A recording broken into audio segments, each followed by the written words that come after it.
A rarely seen pattern begins to form in the Southern Ocean. Bubble after bubble rising from the deep in a giant ring. There's nothing random about the spacing.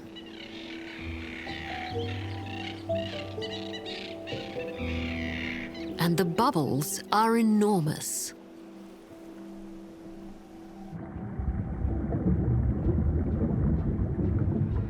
Birds flock to the commotion. They wait for the arrival of hundreds of thousands of tiny ocean dwellers, caught in a net woven from air.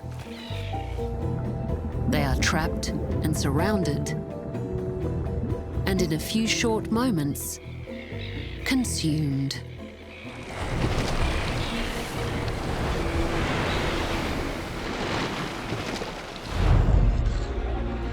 As each day dawns, new battles are waged in every corner of the Earth. Safety in numbers makes for a great escape or a feeding frenzy. The mighty may fall and the small may conquer.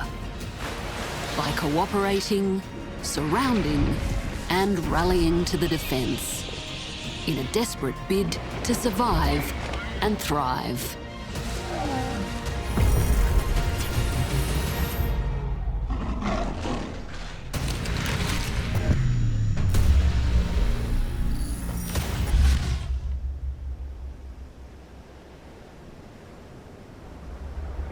In the protective bays of the Kimberley region of Western Australia, a mother and her calf drift together in a slow dance of love. These are their last days in tropical waters, and now the whales must set their compass south.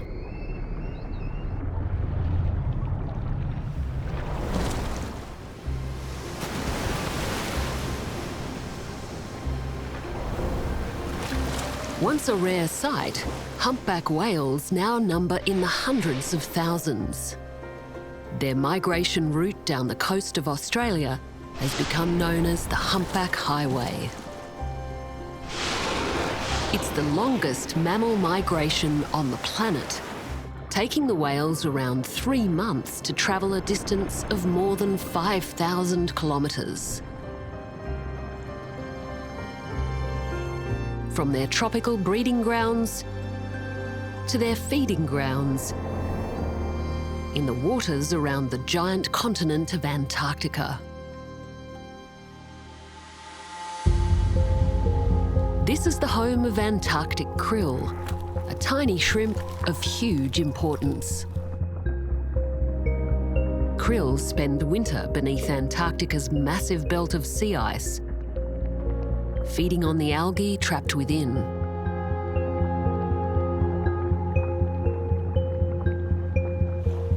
But come summer, when the sea ice melts, giant algal blooms bring them to the open surface waters to feed.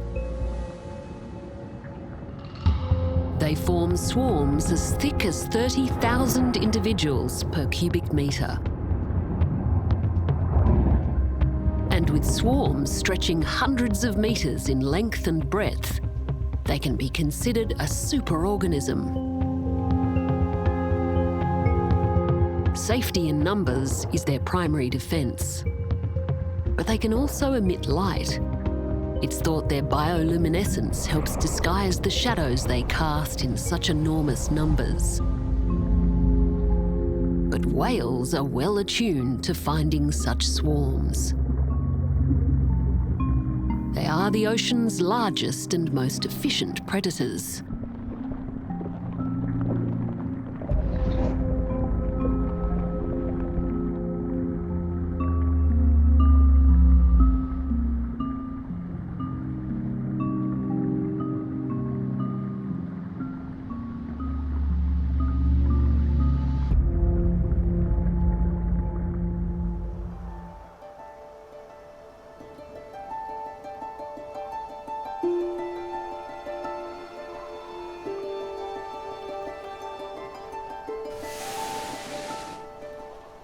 After their exhausting sea voyage, the mother and calf have finally reached Antarctica, and they are starving. Their arrival signals the start of 4 months of continual feeding. Adult humpbacks may be huge, but they have a throat no wider than a grapefruit and need masses of small prey to sustain their enormous frames. Giant grooves that run down the underside of their body let them expand their mouths like an accordion, allowing huge volumes of water in. By sieving krill through their baleen, half a ton can be swallowed in one gulp.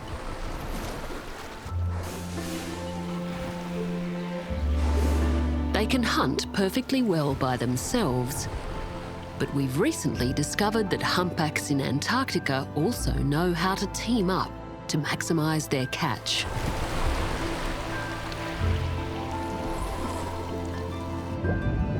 Bubble feeding begins as one of the whales exhales underwater.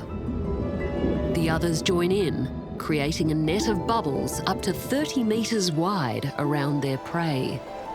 By spiraling the bubbles inward, the whales trap the krill in an ever-tightening space. At the final moment, one of the whales sounds a feeding call.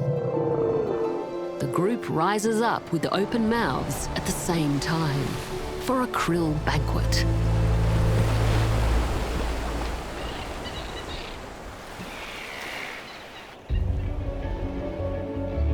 The swarms are a feeding bonanza for many different species, but not all are so mighty as the whale.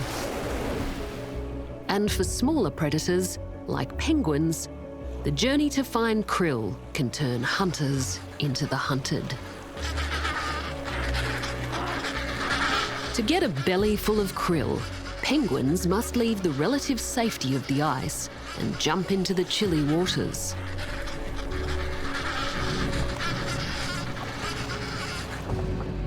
But predators like leopard seals often lurk beneath the sea ice, hoping to ambush penguins as they dive in. So it's one in, all in.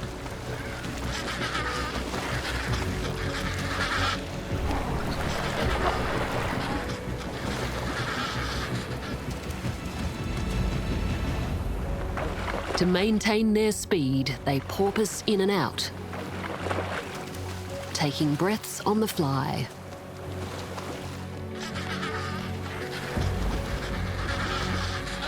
The fastest and the fittest arrive back to the colony in one piece.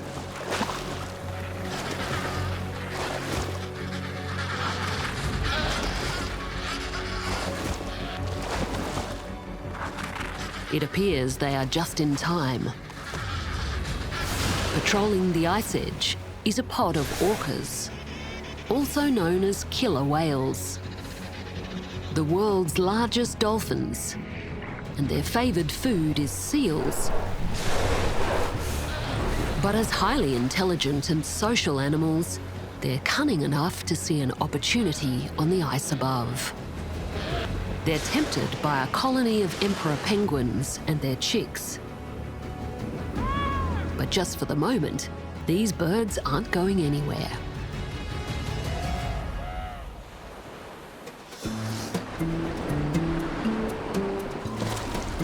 For a long time, orcas were thought to be opportunistic, eating whatever prey species they could catch. But we now know that some killer whales work together as prey specialists. Pods focus on particular prey types and develop specialised hunting techniques. On Argentina's Valdez Peninsula, southern sea lions crowd the shores. The shallow bays and long stretches of shoreline are buffeted from the wild South Atlantic seas, and the waters are thick with marine life. Ideal conditions for a breeding colony. Except for a local pod of orcas. At low tide, a protective fringing reef is exposed. The waters drain out to sea through a series of channels. During this phase, the sea lion pups are safe. But once the tide returns, these trenches turn into attack channels for the orcas.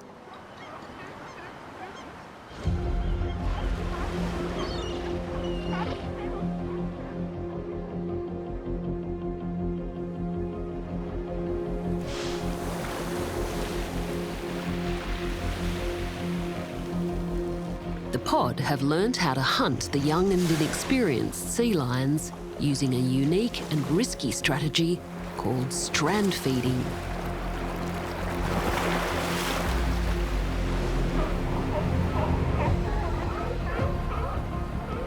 A group of sea lion pups frolic in the shallows. These are their first days learning how to swim.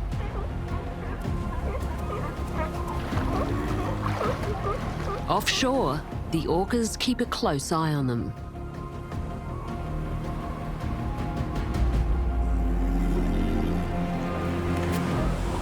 The naive pups are unaware of the danger.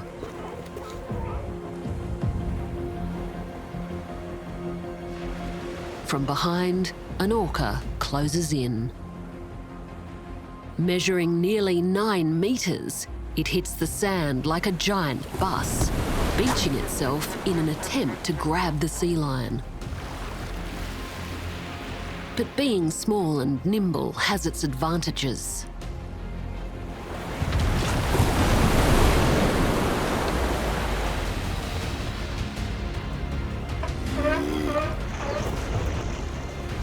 There are many near misses, each one providing the sea lion pups with a vital lesson in survival.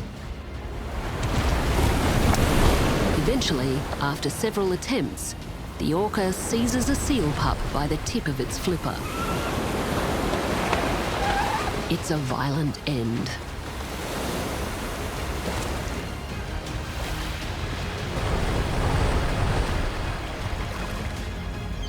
Each of these orcas can eat 3 sea lion pups a day.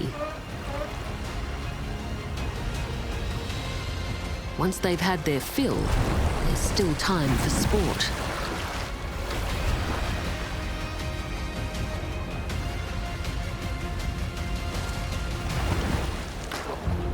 But sometimes their brutal displays can have a surprisingly gentle ending. The orca returns one very fortunate sea lion pup to the beach with a swimming lesson it won't forget.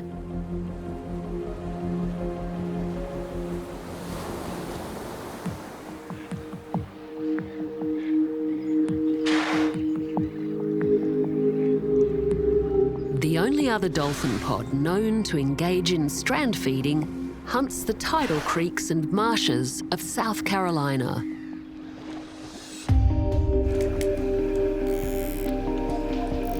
But the target of these bottlenose dolphins is fish, which makes their strategy all the more remarkable for its foresight and cunning. In the silty waters, the pod herds a school of mullet close to the banks.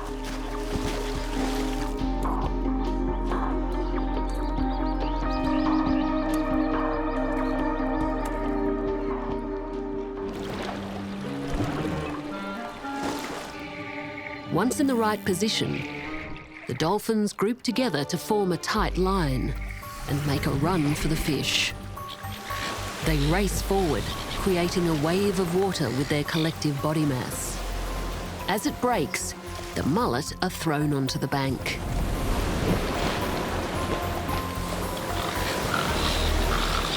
The dolphins strand themselves in a perilous fashion, sometimes hauling their entire body out of the water to collect the thrashing fish. They eat as many as they can before using the slope of the bank to slide back into the water. No fish goes to waste.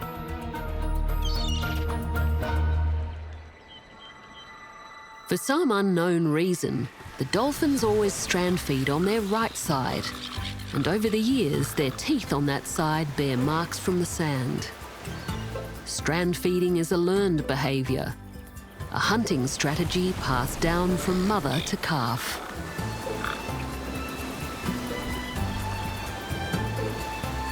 And a sign of their intelligent and adaptive nature.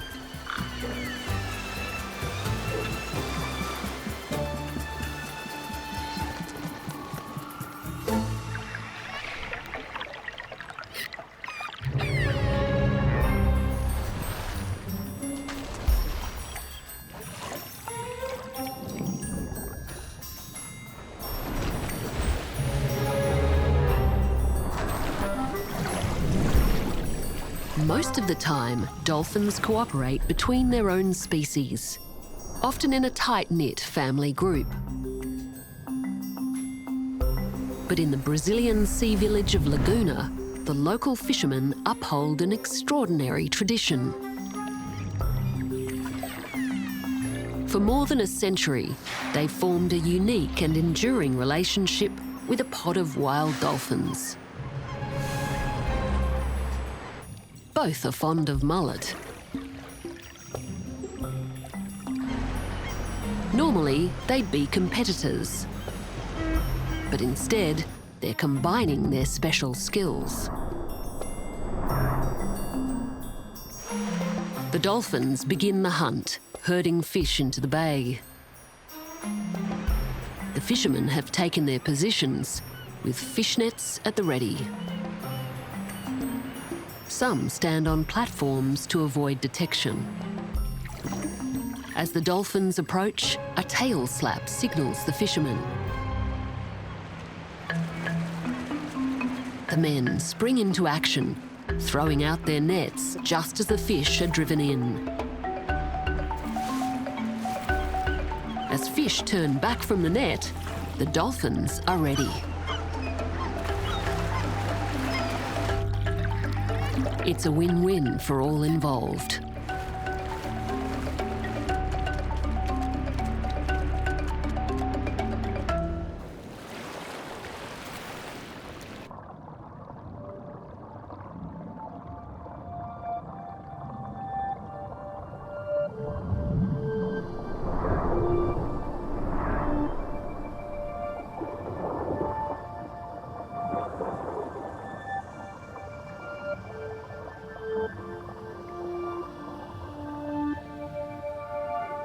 Pack hunting is a cooperative measure that can improve the catch, but most carnivores hunt alone.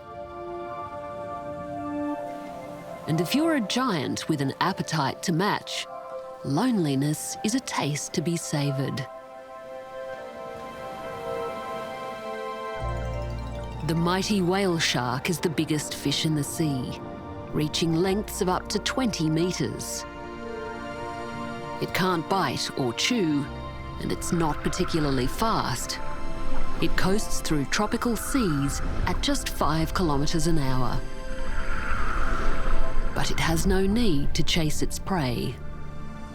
Thanks to a gigantic mouth, which measures more than a metre across, it's a highly effective mass killer. As it swims agape, it sucks in a quarter of an Olympic-sized swimming pool every hour, devouring tiny shrimp, fish and squid.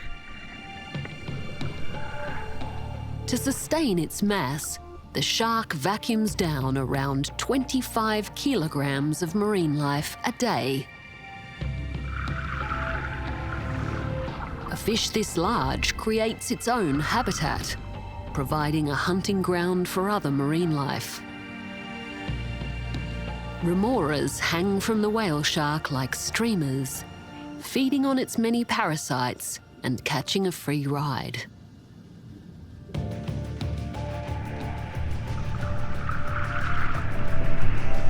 The whale shark travels this way for hundreds, even thousands of kilometres, without the need for companions. But there is one delicacy that can make the solitary whale shark change its habits. Fish eggs.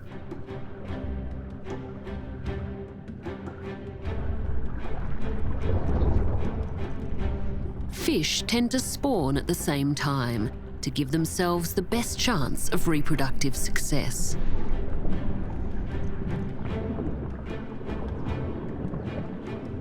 Grouping together in a sexual frenzy, they release sperm and eggs in a giant cloud. The whale sharks seem to time their movements with these mass spawning events and gather in their hundreds to feed. This nutritious whale caviar is worth fighting for. And as they rise to the surface, the eggs are snapped up in giant gulps.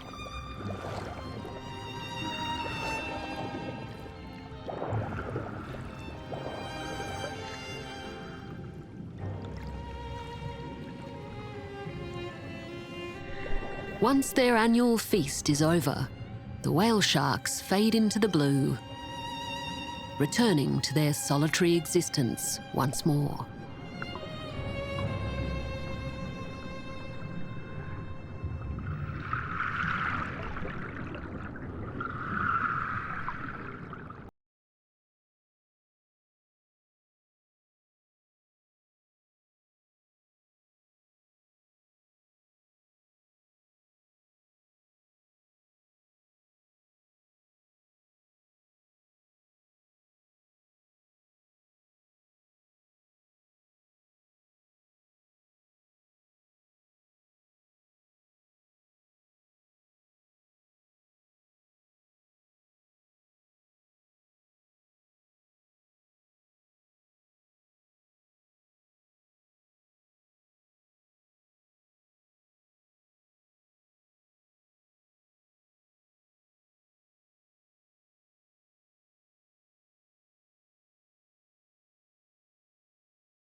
Unique ways to sense, trap, and devour their targets.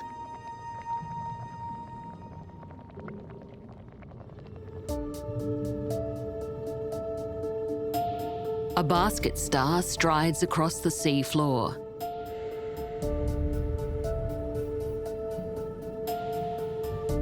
It's unfurled itself from the size of a matchbox to more than a metre across.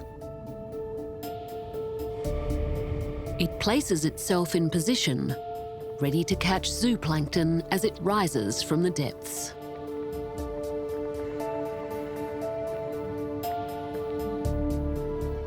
Feathery crinoids move in a hypnotic dance,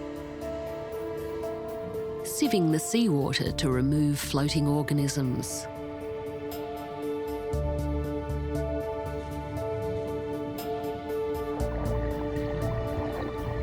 A school of small fish stumbles into a harmless-looking anemone.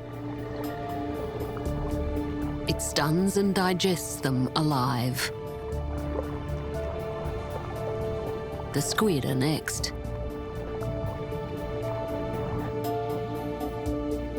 Even daytime hunters will stay up late for this midnight snack.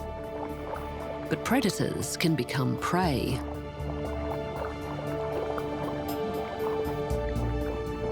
Waters are thick with tiny jellyfish, actively hunting smaller zooplankton. Like marine mosquitoes, blood-sucking isopods also come out in large numbers to feed on the unwary. A parrotfish has created a mosquito net of sorts, a giant bubble of mucus to protect against these nocturnal assaults.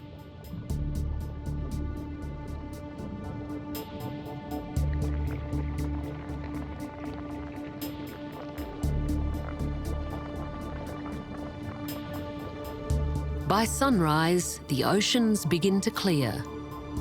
As the night shift ends, and tiny organisms descend once more to their cryptic homes.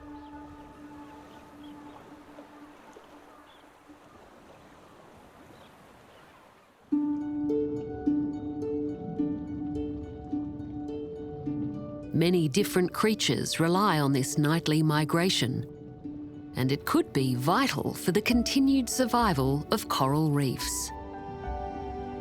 The Great Barrier Reef is one of the 7 natural wonders of the world. It's been here 500,000 years, stretching more than 2,000 kilometres along the northeast coast of Australia. The largest living structure on Earth. It's built from layers of limestone, the skeletal remnants of trillions of tiny animals called coral polyps. As they build on top of their ancestors, hundreds of different corals continue to provide a crucial habitat for a rich diversity of marine life. The secret to their colour and vitality is an important symbiosis. Algae live inside the polyps, giving them energy and food from photosynthesis. In return, the algae receive carbon dioxide, along with shelter and protection. But as the sun goes down, photosynthesis stops, and the polyps come out to hunt. They are, after all, carnivorous.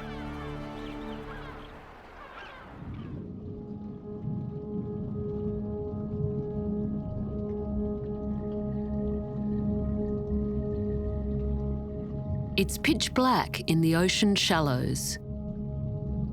A stunning transformation has taken place. Stretching out small tentacles, the corals have become deadly ambush predators. Some are actively pulsing. Others pull prey into their mouths. A sun coral becomes a miniature horror show of trapped and dying animals. Only those large and strong enough can break free. A small crustacean severs its own leg to avoid being sucked in. Others fail in their struggle. In the fight against the tentacles of hungry corals, much is a matter of size. On a different scale, the tables are easily turned, making juicy coral polyps the preferred meal for many inhabitants of the Great Barrier Reef.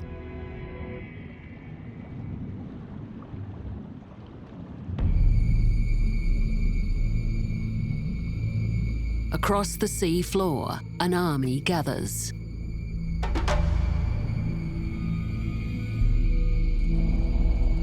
On tiny tubular feet, they come marching.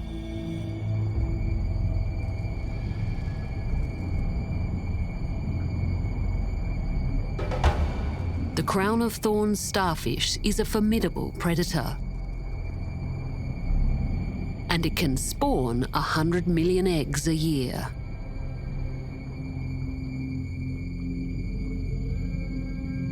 Creating plagues of biblical proportions.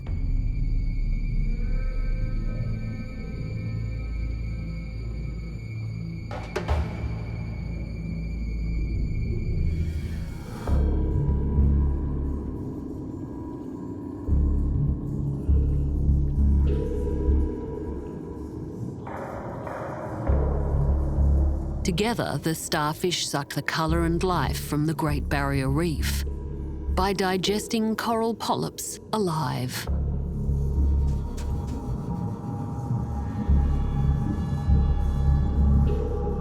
In their wake, stark white skeletons are the only reminder of a once vibrant ecosystem.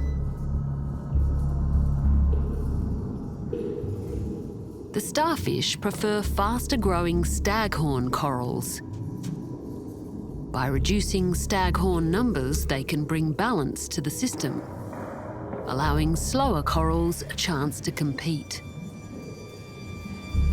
But in an outbreak, they feast on all coral species and wipe out huge tracts of reef.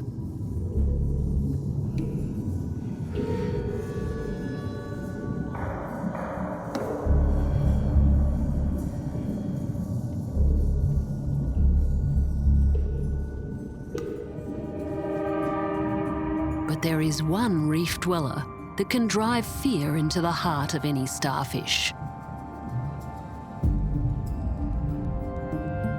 Named after a Greek god, the giant triton is one of the world's largest sea snails.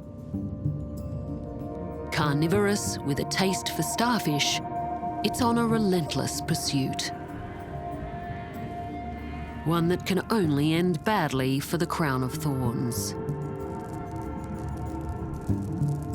Moving at 30 centimetres a minute, the starfish is one of the fastest on Earth, but the snail is faster.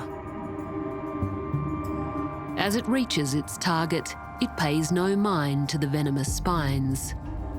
It has its own chemical arsenal. It reaches for the soft underbelly of the starfish and, using a serrated tooth, tears through its skin, releasing a paralysing saliva. Once the chase is over, the snail takes its time, feeding slowly on the tissues of the reef's greatest enemy. It can only eat one starfish a week, but just a whiff of the snail in the water column will send an army of starfish packing, making the carnivorous snail an unwitting protector of its tropical paradise.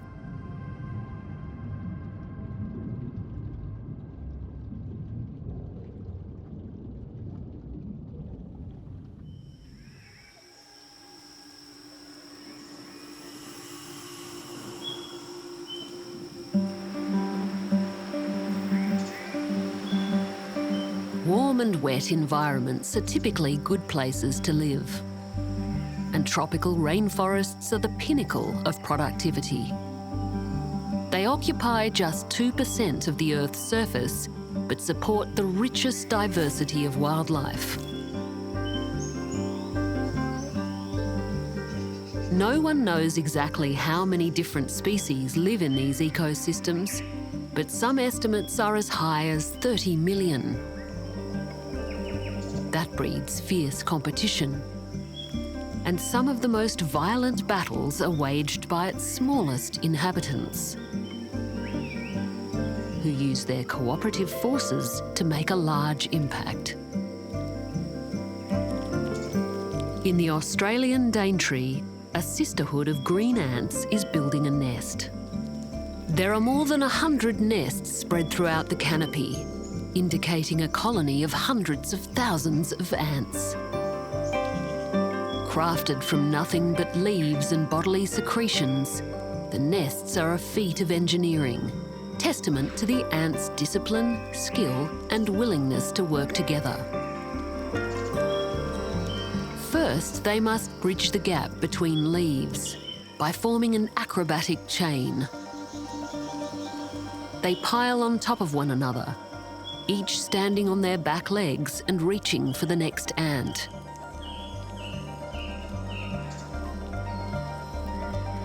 Using their mandibles like staples, they pull the leaf edges together. Holding them in place as the next workers arrive.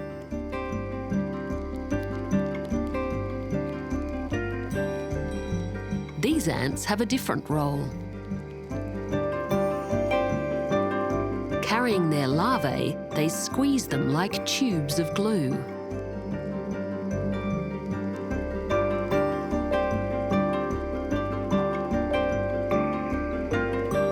Sealing the leaf edges with sticky silk.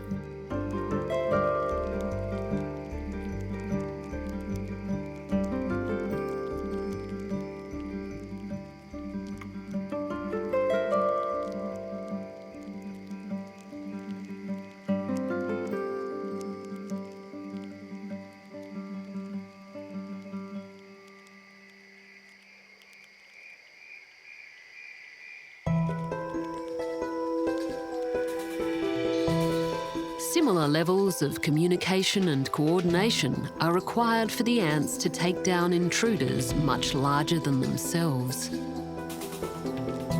They mark out trails with chemical pheromones and actively hunt.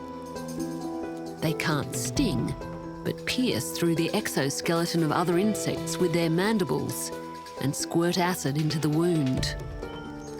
Once immobilized, prey is dragged back to the nest to feed the growing brood.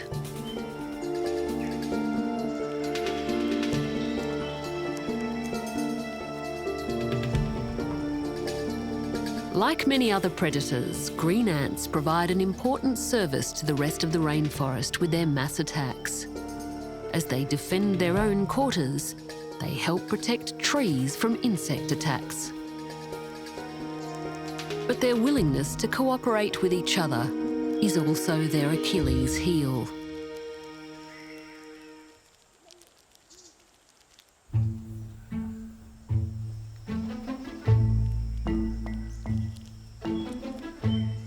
What at first appears to be one of the workers is actually a spider, and it's here to prey on ants. Not only does it look like a green ant, it also behaves like one, holding its forelegs aloft like antennae.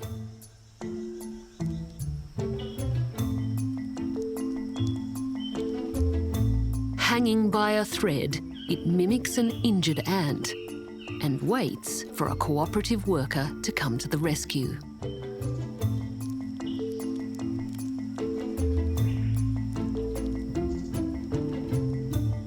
Even when just millimeters from the spider, the green ant appears little more than confused. It makes no aggressive moves, even when the spider repositions for an assault. Game over.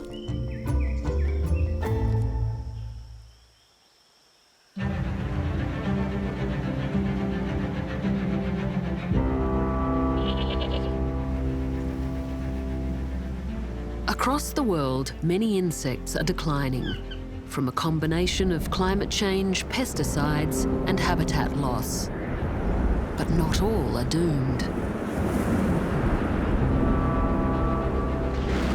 A severe storm is brewing over the African continent.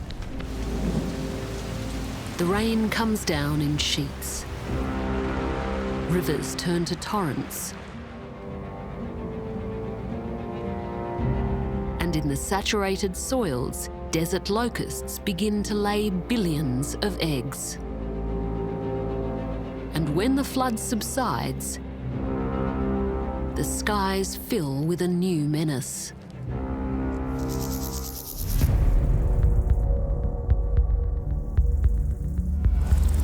Huge swarms of locusts. These are invasions of biblical proportions, and they can eat almost anything in their path. Locusts have a long history of existing with humans. This special kind of grasshopper lives alone for most of its life. But favourable conditions trigger a Jekyll and Hyde switch. The locusts change colour. They grow bigger and change their behaviour. Instead of keeping their distance from one another, they become social or gregarious.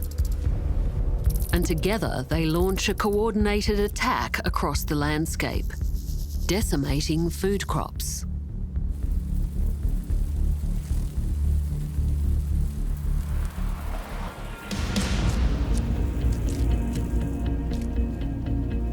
What locusts particularly love are carbohydrate-rich plants like grains.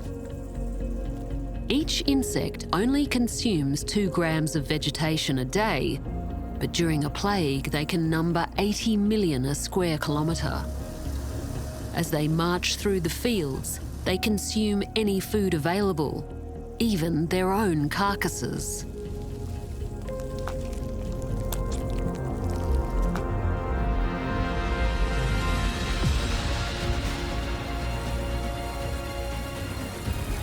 In the sky, they move great distances, more than 100 kilometres a day. The swarms grow so large, they can cover as many as 60 countries and a fifth of the Earth's surface at once. Eating the equivalent of what 3.5 million people would consume in a day. It's the mother of all mass attacks, putting millions at risk of starvation.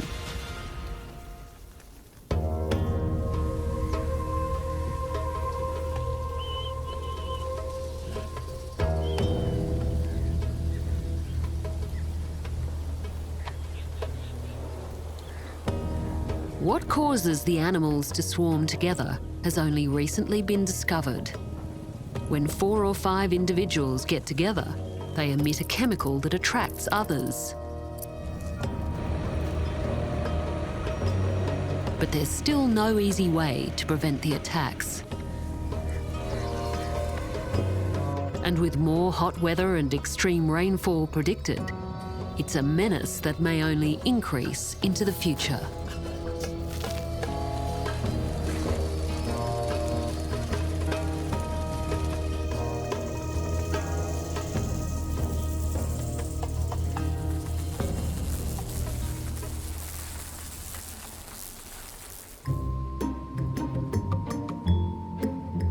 Nature is full of tireless workers that encourage life to blossom around them.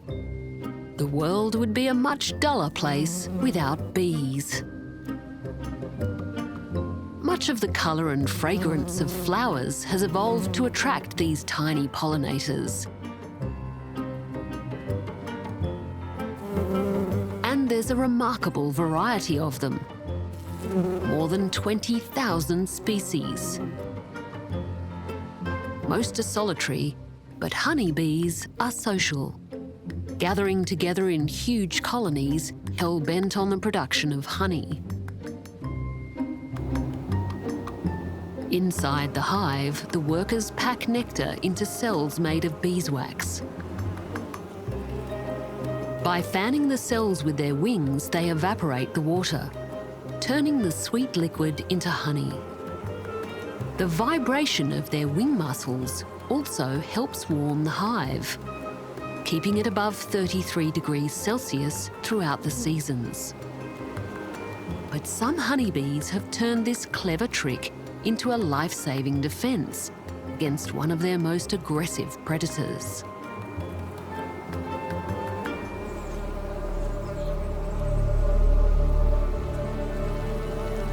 Most animals that would attack a beehive are after the honey,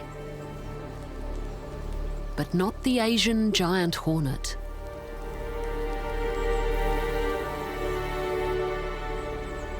Within moments of entering a hive, the giant hornet launches a deadly attack.